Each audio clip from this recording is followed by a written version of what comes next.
À la lecture du bulletin qui contenait cette circonstance, il y eut un cri parmi les malveillants à Paris et renfermait un mensonge, disait-on.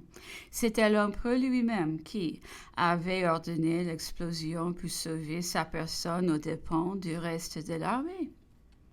Vainement objectait-on la version des officiers qui, en confirmant le fait, sont justifiés.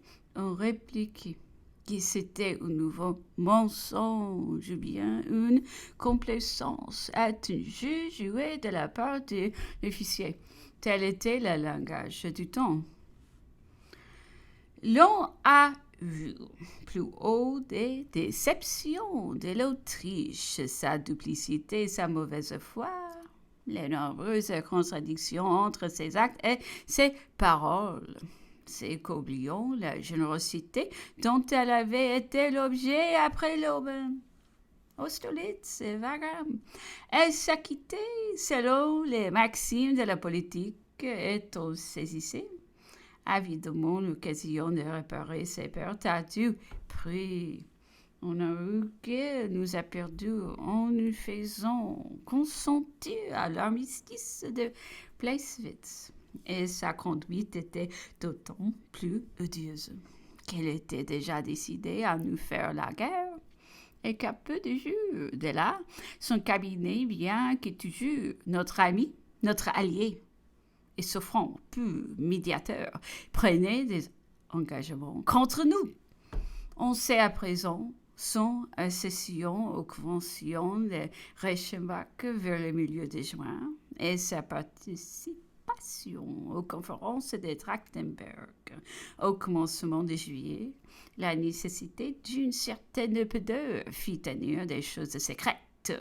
Un mois encore après le commencement des hostilités, on les présenta d'abord à François, qui, comme des mesures ponctuelles et précautionnelles, et ce ne fut qu'en lui peignant Napoléon comme un flot, et en lui attribuant les retards de l'ouverture du congrès, qu'on reculait soi-même, qu'on vint à bout de l'affaire à poser sa signature.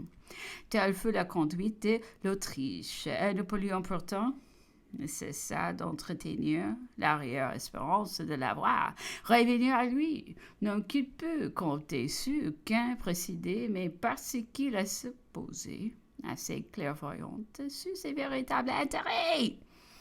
Ce sentiment ne l'a abandonné qu'en signant son indication. Les forteresses occupées par les troupes françaises, comprises dans le parti occupé par les armées combinées, devaient avoir eu lieu des rayons autour de leur enceinte et tente ravitailler tous les 5 jours. Cet article ne fut pas exécuté de bonne foi. Quand l'armistice fut prolongé, les commissaires français demanderont que des officiers de leur armée fussent envoyés aux commandes, dont les forteresses, mais le général en chef russe s'y refusa et les circonstances étaient devenues telles qu'on fut obligé d'en passer par là. Les chefs de l'état-major du 3e corps suisse de nation, mais élevé dans le rang, passa à l'ennemi peu de jours avant la reprise des hostilités. Il y porta tous les renseignements qu'il avait pu recueillir. L'empereur de Russie le récompensa de ce service par une faveur particulière et en faisant un de ses aides-de-camp. On dit que cet officier d'un grand talent assurait-on avait à se plaindre de quelque injustice, mais on est il qui puisse légitimer un tel acte et sauver de la condamnation qui prononce la morale. Une partie du plan de campagne arrêté par Napoléon avait été que l'armée bavaroise stationnée sur le Danube a géré des concerts avec l'armée d'Italie stationnée en Illyrie et que leurs efforts réunis se porteront, surviennent. On sonde de quel point où sont été de telles mesures sur les destinées de la campagne, mais le chef de l'armée bavaroise, tout un prétexte au nôtre, est ouvré parce qu'il était intelligence avec l'ennemi, demeura constamment inactif par Elisa, le vice-roi, sur lequel se porteront les principales forces autrichiennes. On ne veut plus haut. La défection ouverte de cette armée, parvenue à l'empereur au plus fort de la crise, devint une des grandes causes de notre destruction. Mais de tout ce que nous venons de parcourir, rien n'égale encore le scandale et l'ignominie de la trahison des Saxons, qui nos frères de péril et de fortune, dans nos rangs même, se retournant subitement contre nous pour nous égorger. Quelle côte étendue!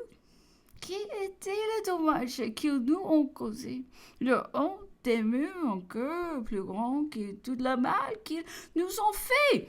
La conduite de Napoléon, en cet instant, de lui qu'on se plaisait à cette époque à dépeindre comme l'homme de la déception et de la mauvaise foi par excellence, de mieux une belle leçon de magnanimité et de véritable grandeur. Il avait joint une cœur de Saxons à sa garde impériale. Il les range autour de leur souverain qui reste à Leipzig.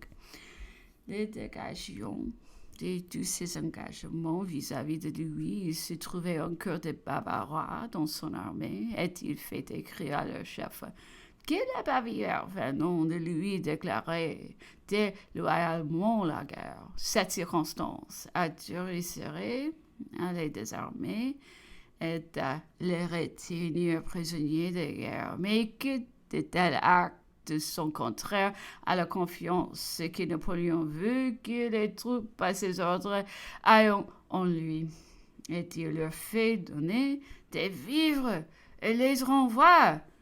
L'histoire comparera.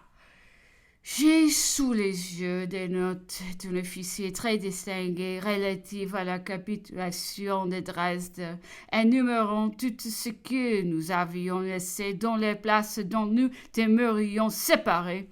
Il porte le total à 180 000 hommes.